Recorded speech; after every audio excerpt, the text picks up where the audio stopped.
जय हिंद मेरे प्यारे साथियों। आज की वीडियो हम चर्चा करने वाले हैं मध्य प्रदेश पुलिस कांस्टेबल का जो मेडिकल होता है, आखिर होता है तो कैसे होता है, किन किन प्रक्रियाओं से वो मेडिकल में गुजरना पड़ता है, आखिर क्या क्या चेक होता है मेडिकल में। तो मेडिकल से संबंधित में बहुत सारे मुझे कमेंट आए हुए हैं। मैं आपको बताता हूं कि लोगों ने मुझे क्या कमेंट करे हैं। कुछ लोग बोल रहे हैं सर कि मेरा ऑपरेशन हुआ है। कुछ लोगों के कमेंट है कि सर हाथ फ्रैक्चर हुआ है, एक्सीडेंट हुआ है, पेट की सर्जरी हुई है, अपेंडिक्स है, सर मेरे पैरों में रॉड डली है, सर मुझे आंखों की समस्या है, सर मुझे टैटू बने हुए हैं, सर दांतों की समस्या है, नाखूनों में, सर कान में थोड़ा मैल है सर, तो मैं कैसे करूं सर, किडनी है सर, मुझे पथरी है। ऐसे बहुत सारे मुझे कमेंट आए हुए हैं और आपके जो डाउट हैं वो इस वीडियो के माध्यम से आपके डाउट क्लियर करूंगा। तो आप मेरा वह पूरा वीडियो देखिएगा। आखिर में बताऊंगा कि यह मेडिकल में आपको क्या क्या समस्या जाती है और आपको इन समस्याओं से कैसे निराकरण करना है। सर्वप्रथम मैं बात करता हूं कि जब आपका फिजिकल टेस्ट हो जाता है, फिजिकल टेस्ट हो जाने के बाद आपका जो है चॉइस फिलिंग का रिजल्ट आता है। चॉइस फिलिंग के रिजल्ट में आपको जिला अलॉटमेंट कर दिया जाता है। जिला अलॉटमेंट जैसे ही होता है तो उसके बाद जो है आपको आपका 1 से 1.5 महीने बाद आपका जो है मेडिकल होता है। मेडिकल आपका जो है जिला मेडिकल बोर्ड लेगा। जिला मेडिकल बोर्ड लेगा आपका जो मेडिकल। तो जिस डेट को आपको मेडिकल के लिए बुलाया जाएगा उस डेट को आपको मेडिकल देने आना है। अब क्या होगा, आपका जब मेडिकल देने आएंगे तो सर्वप्रथम आपका जो है 16 पन्नों का आपका अनुप्रमाणन फॉर्म जो है भराया जाएगा। अनुप्रमाणन फॉर्म भराने के बाद आपका होगा डॉक्यूमेंट चेक। डॉक्यूमेंट चेक होने के बाद जो है आपका आपको मेडिकल के लिए ले जाया जाएगा। मेडिकल में सर्वप्रथम होगा आपका जो है सर्वप्रथम होगा हाइट, चेस्ट और वेट। हाइट की अगर मैं बात करूं तो अगर आप एसएफ में अगर भर्ती हुए हैं तो हाइट आपकी जो है पुरुष की अगर बात करूं तो 168 सेंटीमीटर आपकी हाइट होना चाहिए। ठीक है। और मैं अगर सीना की बात करूं, अगर आप एसएफ में भर्ती हुए हैं और सीना की बात करूं तो 79 सेंटीमीटर आपका सीना होना चाहिए और 5 सेंटीमीटर आपको सीना फुलाना अनिवार्य है। ठीक है। तो ऐसा करके आपको 84 सेंटीमीटर आपका सीना आना चाहिए, मतलब 79 प्लस 5 मतलब 84 आपका सीना होना चाहिए। अगर आप गोरखा या गढ़वाली या आप कुमायूं या विशेष आप जनजाति से हैं तो आपका जो है आपको जो है हाइट में छूट दी जाएगी। ठीक है। आपकी हाइट जो है 157 सेंटीमीटर ली जाएगी और आपका सीना जो है 79 से 84 मतलब 5 सेंटीमीटर आपको इसमें ही फुलाना अनिवार्य है। और अगर आप एससी कैटेगरी से हैं तो आपकी जो हाइट नापी जाएगी 165 सेंटीमीटर नापी जाएगी एवं चेस्ट जो है आपका 79 से 84। ठीक है। 5 सेंटीमीटर आपको फुलाना अनिवार्य है। अगर आप डीईएफ में भर्ती हुए मतलब जिला बल में अगर आप भर्ती हुए हैं तो आपको जो है पुरुष की हाइट की अगर मैं बात करूं तो 168 सेंटीमीटर पुरुष की हाइट होना अनिवार्य है।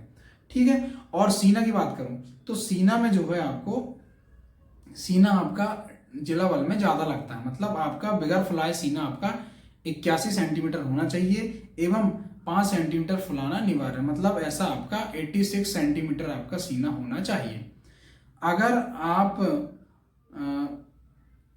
एससी कैटेगरी के हैं, पुरुष हैं आप, तो आपको जो है हाइट जो है 160 सेंटीमीटर लगेगी, मतलब आपको 8 सेंटीमीटर की इसमें छूट दी जाएगी। ठीक है। आगे मैं बात करूं महिलाओं की अगर बात करूं तो महिलाओं को जो है 155 सेंटीमीटर की हाइट होना चाहिए। ठीक है। और एसटी एससी की अगर महिलाएं हैं तो एसटी एससी की महिलाओं के लिए 155 सेंटीमीटर उनके लिए हाइट। इसमें क्या है, एसटी एससी की हो चाहे जनरल की हो, इसमें हाइट में कोई छूट नहीं मिलेगी आपको। ठीक है। पुरुष की अगर मैं बात करूं तो पुरुष का जो है अगर एसटी एससी कैटेगरी के हैं आप तो सीना आपको 76 से आपको 81 मतलब 5 सेंटीमीटर इसमें फुलाना भी अनिवार्य है। तो ये तो बात कर मैंने हाइट की। अब बात करता हूं मैं वेट की। वेट जो है महिलाओं के लिए वेट 40 अनिवार्य है, मतलब आपका वेट जो है 40 होना जरूरी है, मतलब 40 प्लस वेट होना ही चाहिए आपका। मैं और पुरुष की अगर बात करूं तो पुरुष के लिए 50 वेट होना अनिवार्य है। 50 आपका वेट होना चाहिए। ठीक है। कम से कम 50 किलोग्राम वेट होना चाहिए। अब मैं बात करूं इसके बाद जो होगा आपका ब्लड टेस्ट होगा। ब्लड टेस्ट होगा आपके ब्लड टेस्ट क्यों होता है? ब्लड टेस्ट इसलिए होता है क्योंकि आपके शरीर में कोई बड़ी बीमारी तो नहीं है, इसलिए ब्लड टेस्ट होता है। बाकी नॉर्मली है, आप टेंशन ना लें। ब्लड मतलब ऐसा कुछ आपका भारी टेस्ट नहीं होगा जिससे आपको दिक्कत हो, तो आप निश्चिंत रहें। सिर्फ आपको देखा जाता है कि आपको भाई कोई बीमारी तो नहीं है, ठीक है। भाई आपका ब्लड सैंपल लिया जाएगा, ब्लड सैंपल के बाद आपकी रिपोर्ट आएगी, रिपोर्ट में आपको दिखा दिया जाएगा कि आपको भाई कोई बीमारी तो नहीं है, ठीक है। अब आगे मैं बात करता हूँ यूरिन टेस्ट। यूरिन टेस्ट के लिए आपका जो है यूरिन का एक सैंपल लिया जाएगा। यूरिन टेस्ट इसलिए करा जाता है क्योंकि आपकी जो है शुगर की जांच के लिए यूरिन टेस्ट लिया जाता है आपका, ठीक है। तो वही सैंपल देना पड़ता है और आपकी 1-2 घंटे में आपकी रिपोर्ट आ जाती है, ठीक है। आप उसके लिए निश्चिंत रहें, आपका ऐसा कुछ नहीं है। अब मैं बात करता हूँ आंखों की बात करता हूँ। तो आंखों में आपका जो विजन होना चाहिए 6/6 होना चाहिए, आंखों का विजन होना चाहिए। इसके लिए आपको जो स्नेलिन चार्ट होता है, एक स्नेलिन चार्ट होता है, उसको आपको पढ़ना पड़ता है। उसमें क्या होता है, आपको स्नेलिन चार्ट जो होता है उसमें आपका अंग्रेजी कैपिटल के अक्षर लिखे होते हैं और आपका हिंदी के अक्षर लिखे होते हैं और उसमें आपकी गिनती लिखी होती है। तो आपको देखना पड़ता है, देखने में आपको उसमें समझ में आया, डॉक्टर उसमें विजन बना के देखता है कि आखिर आपको कितनी लाइन आपको दिख रही है स्नेलिन चार्ट के माध्यम से। तो वह आंखों का टेस्ट होता है आपको स्नेलिन चार्ट के माध्यम से, ठीक है। अब आगे मैं बात करता हूँ, बस नेत्र में आपको कोई विकार नहीं होना चाहिए, आपका विजन 6/6 ही होना चाहिए। अब मैं बात करता हूँ कलर ब्लाइंडनेस। कलर ब्लाइंडनेस के लिए एक पोर्ट्रेट होता है, पोर्ट्रेट के अंदर आपका जो है ABCD या 1 2 3 4 या आपका का खा गा घा लिखा हुआ होता है। तो आपको वो है पहचानना पड़ता है कि आखिर पोर्ट्रेट के अंदर आखिर लिखा क्या होता है। तो उस माध्यम से आपको पोर्ट्रेट के माध्यम से आपको पढ़ना पड़ता है, ठीक है। उसमें आपको डॉक्टर बता देगा कि आखिर आपको कलर ब्लाइंडनेस तो नहीं है, ठीक है। बाकी और कोई दिक्कत नहीं है उसमें, ऐसा कोई दिक्कत नहीं है, जाना चाहिए। आगे मैं बात करता हूँ, आपका जो है फिजिकली चेकअप होता है। फिजिकली चेकअप में होता है आपका कोहनी, आपकी जो हाथ की जो कोहनी देख रहे हैं आप, तो हाथ की कोहनी जो है, मेरी कोहनी देख रहे हैं आप, ये दूर दिख रही है ना आपको, जो टचने नहीं, ये कोहनी जो होती है टचना नहीं चाहिए, ठीक है। ध्यान रखना। कुछ एक्सरसाइज में बताऊंगा जिससे अगर आपकी कोहनी अगर टचती है तो आपको कैसे उसको आप दूर कर सकते हैं। तो कुछ एक्सरसाइज बताऊंगा मैं, तो वो एक्सरसाइज करेंगे तो आपकी कोहनी जो दूर हो जाएंगे, ठीक है। अब आगे होगा आपका नौकनी। नौकनी के लिए आपको क्या होता है, आपके जो दोनों घुटने होते हैं वो टकराना नहीं चाहिए। मतलब जो है आपके पैरों की पोजीशन रहना चाहिए, मतलब खड़े होने की आपकी पोजीशन के ऊपर डिपेंड करता है आपकी, आप किस प्रकार से खड़ा हो रहा है। मैं आपको कुछ एक्सरसाइज बताऊंगा अगर आपकी नौकनी की समस्या है, और आपको खड़ा किस तरह से होना है ये भी बताऊंगा आपको कि आपको किस तरह से खड़ा होना जिससे आपको नौकनी की समस्या न जाए, ठीक है। और ये हो गई आपकी नौकनी, ठीक है। नौकरी में ऐसा कुछ ज़्यादा टेस्ट नहीं होता, बस एक स्केल डाल के देखते हैं दोनों के बियर के बीच में कि थोड़ा सा गैप होना चाहिए, बाकी ऐसी कोई समस्या नहीं जाएगी आपकी। अब आगे मैं बात करता हूँ आपको फ्लैट फुट की। फ्लैट फुट की अगर मैं बात करूँ तो फ्लैट फुट में आपको ऐसी कोई समस्या नहीं आएगी। ये है कि आप पानी में आपको पैर आपको पानी में डुबाया जाता है, उसके बाद आपको एक फर्श पर आपको चलाया जाता है। फर्श पर चलाने के बाद जो है आपके जो है एड़ी और पंजों के बीच में आपका थोड़ा गैप होना चाहिए, गैप होना चाहिए। उसमें अगर आपके गैप नहीं है तो आपको बाहर कर दिया जाएगा, ठीक है। हालांकि ऐसी कोई समस्या नहीं जाती, मैं आपको बताऊंगा कि आखिर आपको किस तरह से आपको खड़ा होना वहां पर, तो आप जिससे आप डिस्क्वालीफाई ना हो, है ना। ये हो गया फ्लैट फुट की समस्या। अब आगे बात करता हूं मैं आपको, आपका होगा चेस्ट का एक्सरे। चेस्ट जो देख रहे हैं आप, उसका आपसे एक्सरे होता है। एक्सरे के माध्यम से आपको देखा जाता है कि आखिर आपको कोई बीमारी तो नहीं है, ठीक है। ये आपका हो गया चेस्ट का।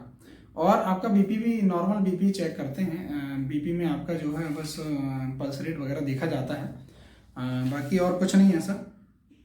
आगे मैं बात करता हूँ, कुछ लोगों मुझे कमेंट आए थे कि सर आंखों में चश्मा अगर है तो क्या मुझे मेडिकल से बाहर कर दिया जाएगा। तो बिल्कुल आप ऐसा बिल्कुल ना सोचें, मेडिकल से बिल्कुल बाहर नहीं करा जाएगा आपको।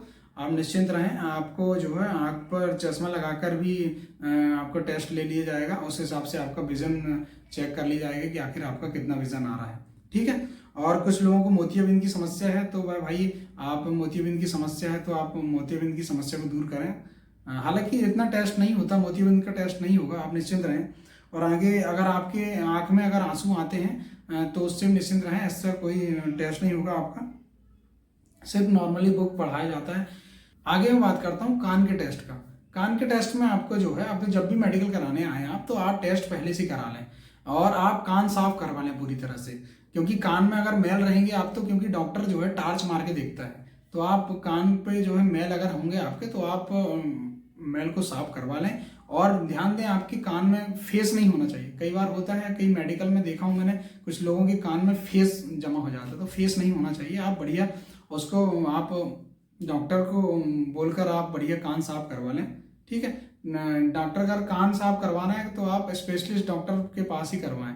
आगे मैं बात करता हूँ बॉडी पर अगर कोई निशान है, कटे जले या आपका अगर कोई निशान होगा आपके, तो आप निश्चिंत रहें, ऐसा कोई समस्या नहीं आएगी आपको मेडिकल में जिससे आपको बाहर कर दिया जाए, ठीक है। आप निश्चिंत रहें।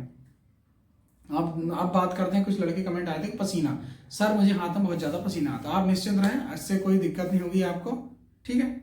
आगे बात करें, सर मुझे किडनी स्टोन है, ऑपरेशन हुआ है, तो आप ऐसी कोई मशीन से जांच नहीं होती जिससे आपको दिक्कत हो। आप निश्चिंत रहें, ऐसा कुछ नहीं होगा आपका, ठीक है। आपको कोई बड़ी सी बड़ी बीमारी है तो आप भाई उस बीमारी को ठीक करके आएँ, ठीक है। अभी अभी बहुत समय है आपके पास, आप उस बीमारी पर बढ़िया आप ट्रीटमेंट करवाएं। और अब मैं बात करता हूँ नाक की बात करता हूँ, तो नाक में जो है कुछ लोगों की जो नाक की हड्डी बड़ी हो जाती है, जिसको अगर साइनस की प्रॉब्लम बोला जाता है कि सर बहुत ज़्यादा छींक आती है या सर्दी बनी रहती है, तो आप निश्चिंत रहें, ऐसे कोई नाक का ऐसा कोई टेस्ट नहीं होता जिससे आपको मेडिकल से बाहर किया जाए, ठीक है। निश्चिंत रहें आप। आगे मैं बात करता हूँ वेरिकोज वेनस। वेरिकोज वेनस में क्या होता है, नसें सूज जाती हैं। क्या होता है, बीपी अगर बढ़ता है आपका, बीपी बढ़ने से क्या होता है, नसों में दबाव बन जाता है, जिससे नसें फूल जाती हैं। अगर पैर की जो नसें बड़ी बड़ी दिखती हैं, तो आप उससे भी निश्चिंत रहें, ऐसा कोई टेस्ट नहीं होता जिससे आपको दिक्कत हो, ठीक है। आगे मैं बात करता हूँ टैटू की समस्या। टैटू अगर आपने नॉर्मली टैटू लिखवाए हैं आपने, या स्टार बनवाए हैं आपने, या नॉर्मली नाम लिखा हो आपका, या ओम लिखा हुआ है आपका, या छोटा मोटा आपका टैटू बना है, तो कोई दिक्कत नहीं। अगर आप ज़्यादा टैटू बनवाए हुए हैं पूरे हाथ में, तो आपको दिक्कत हो सकती है। तो भैया आप टैटू का जो है ऑपरेशन करवा सकते हैं, क्योंकि आपको मेडिकल में अनफिट कर दिया जाएगा अगर पूरे हाथ में अगर टैटू बना है आप तो, ठीक है। आगे मैं बात करता हूँ उंगलियों की, हाथ की उंगलियां और पैर की उंगलियां, ठीक है। अगर आपकी जो है 6 उंगलियां हैं तो कोई दिक्कत नहीं, लेकिन आपकी उंगली जो है कटी नहीं होना चाहिए, ठीक है। ध्यान रखना, आपकी उंगली पैर की उंगली हो चाहे हाथ की उंगली, कटी नहीं होना चाहिए आपकी उंगली, ठीक है। आगे मैं बात करता हूँ प्राइवेट पार्ट्स की। कुछ मेडिकल बोर्ड जो है प्राइवेट पार्ट्स भी चेक कर लेते हैं। प्राइवेट पार्ट्स में आपके चेक करेंगे टेस्टिस जो है छोटे बड़े नहीं होना चाहिए, ठीक है। टेस्टिस जिसको हाइड्रोसिल बोला जाता है, तो वह आपके छोटे बड़े नहीं होना चाहिए। आप निश्चिंत रहें, इससे आपको कोई दिक्कत नहीं आएगी, क्योंकि टेस्ट बहुत कम होता है ये। तो बस इतने टेस्ट होते हैं। और अगर आप मेडिकल में संबंध में अगर कोई डाउट लग रहा है आपको, तो आप मुझे कमेंट के माध्यम से बता सकते हैं। और मेरा वीडियो देखने के बाद अगर आपको लगता है कि वीडियो अगर लाइक के योग्य है, तो आप मेरे वीडियो को लाइक कर सकते हैं और कमेंट के माध्यम से मुझे बताएं कि आपको कहाँ समस्या जा रही है मेडिकल में, ठीक है। तो आपकी समस्या का निराकरण करने की मैं पूरी कोशिश करूँगा, ठीक है। बस इतना ही था दोस्तों।